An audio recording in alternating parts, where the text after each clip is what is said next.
Sa kayo, boss? Ah, sige. Ba't nandiyan ka sa taas? Ano ka nakakakit dyan, Paps? Nagkamad ako pa.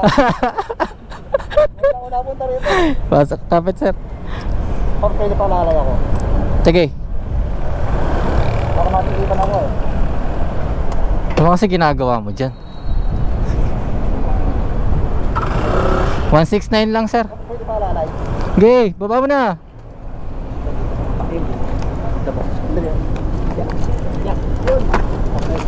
Okay, okay lang.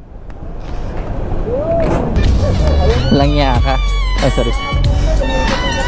Ang dami-dami na aakyatan dyan ko pa. Okay na kuya? Ay, okay na to, sir. Teka, ingat, sir. Hindi na namatag dito. Dapat yung pasahero mo, tinagos mo na doon sa kabila. Hindi, yung pasahero ko.